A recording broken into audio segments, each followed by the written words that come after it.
है ना? Let's go. अब हमारे पास एक छत है। क्या बात है, मानना पड़ेगा तुम लोगों ने कमाल कर दिया। और हमने फायर पिट को इस छोटी सी गुफा में रखा है। तो क्या कहते हो? गर्म है, काफी कोजी है। ये चट्टानें यहाँ गर्मी को कैद करती हैं और ऊपर से आने वाले टॉयलेट को ब्लॉक करती वो हैं। टॉयलेट नहीं है। तो फिर मैं उसे क्या कहूँ? पता नहीं, शायद बारिश या कुछ और कहो। लेकिन ये बारिश नहीं है, ऊपर टॉयलेट। पत्थर है। ऊपर देखो, ऊपर बादल नहीं पत्थर है। ये बारिश नहीं है, पत्थर का टॉयलेट। पत्थर का टॉयलेट।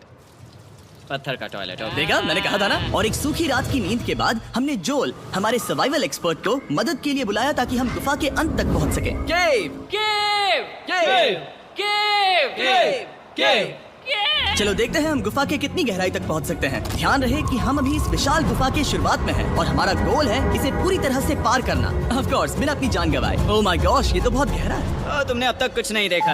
हम गुफा की गहराई में जा रहे हैं। ठीक है दोस्तों, अपने पेट अंदर कर लो। यहाँ मामला टाइट होने वाला है। मुझे नहीं लगता मैं इसमें फिट हो पाऊंगा। गुफा की खोज का दिलचस्प हिस्सा ये है कि आप पत्थरों की दरारों में मुश्किल से फिट हो पाते हो। ओह माय गॉड, यहाँ जगह बहुत कम है। और कभी कभी आप एक बड़े से चेम्बर में होते हो, इतना बड़ा कि हमें इसे देखने के लिए ये करना पड़ा। ओह माय गॉड, अब मैं देख पा रहा हूँ। मजा आ गया। ये कितनी चमकदार है। देखो तो ये कितना शानदार है। रोशनी इतनी तेज है कि मैं देख भी नहीं सकता। मैं तो अंधा हो रहा हूँ। ओ नहीं, ओ नहीं, सोचने पर लग रहा है कि शायद हमने इसका सबसे अच्छा इस्तेमाल नहीं किया। रास्ता दिखाओ। और इसी तरह हम आगे बढ़े। संभल के, यहाँ पकड़ने के लिए एक हैंडल है इधर? और फिर तुम आसानी से अपने पैर को यहाँ रख सकते हो। इस तरह? हाँ, परफेक्ट। जोल, सबसे अच्छा केव गाइड। अब तक सब जिंदा हैं। ठीक है दोस्तों, तो यहाँ से चीजें दिलचस्प हो जाती हैं। क्या? ये क्या है? तो अब से वेट सूट पहनने होंगे। हम सब तैरने वाले हैं। कल मैक और कार्ल इसके बारे में मजाक कर रहे थे, लेकिन इस गुफा के एडवेंचर का बाकी हिस्सा एक जमा देने वाली नदी में होता है। ओह माय गॉड, ये पागलपन है। वेट सूट ही एक तरीका है जिससे हाइपोथर्मिया से बचा जा सकता है। हम ये क्यों कर रहे हैं? ये जिंदगी में एक ही बार करने मिलेगा। क्योंकि उसके बाद तुम मर जाते हो, समझे? गुफा के अंत तक पहुंचने के लिए हमें इस नदी में कूदना होगा और पत्थरों के बीच से होकर तेजी से बहती नदी को पार करना होगा और सावधानी से इनके बीच से गुजरना होगा। धीरे धीरे चलो, इससे तुम्हारे पैर पीछे जाएंगे। ठीक है, मैं नदी में जा रहा हूँ। ध्यान से लेफ्ट साइड की दीवारों को फॉलो करो। ये बहुत ठंडा है। तुम कर लोगे जिमी।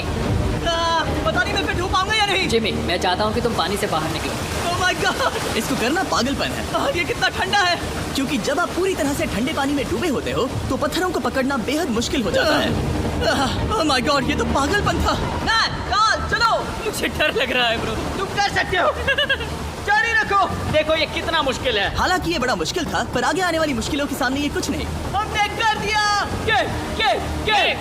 बॉय, हम 10% काम पूरा कर चुके हैं, जिसका मतलब है कि ये बस एडवेंचर की शुरुआत है और अंत तक पहुंचने के लिए अभी 2 किलोमीटर बाकी है। जैसा कि तुम देख सकते हो, इस Subscribe गुफा में for 24 more घंटे videos. बारिश होती रहती है। इसलिए मैं हमारे लिए एक आरामदायक जगह बना रहा हूँ ताकि हम सूखे रहें। मुझे जानना है कि अगर मैं यहाँ नहीं होता तो ये सब कैसे बन पाता। मैं दावे के साथ कह सकता हूँ वो गीले पत्थर में ही सो जाता। हमें जल्दी चलना चाहिए क्योंकि अब हमारे शरीर गीले हो चुके हैं, इसलिए तापमान तेजी से गिरने वाला है। ये इतना मुश्किल क्यों है? सबसे बुरी बात यह है कि हम जितना इस तरफ आगे बढ़ रहे हैं, हमें उतना ही वापस अपने कैंप तक जाना होगा। हमारा अगला ऑब्स्टिकल पानी से बाहर हो सकता है, पर इसका मतलब ये नहीं कि वो आसान होगा। क्या ये मकड़ी का जाल है? पर यहाँ मकड़ी है ही नहीं। इसका मतलब वो हम पर हो सकती है। तुम्हारे ऊपर है। मुझे इनसे नफरत है। ये गुफा एक मिस्टर बीस्ट वीडियो की तरह है। जितना आगे बढ़ते हो उतना मुश्किल होता है। सच कहूँ तो अगर हमारे पास जोल नहीं होता तो मैं जिंदा नहीं होता। और 3 घंटे बाद जोल के पास हमारे लिए बुरी खबर थी। पानी बहुत ऊंचा है और हमने बहुत समय बर्बाद किया है। हमें आज के लिए वापस लौटना होगा।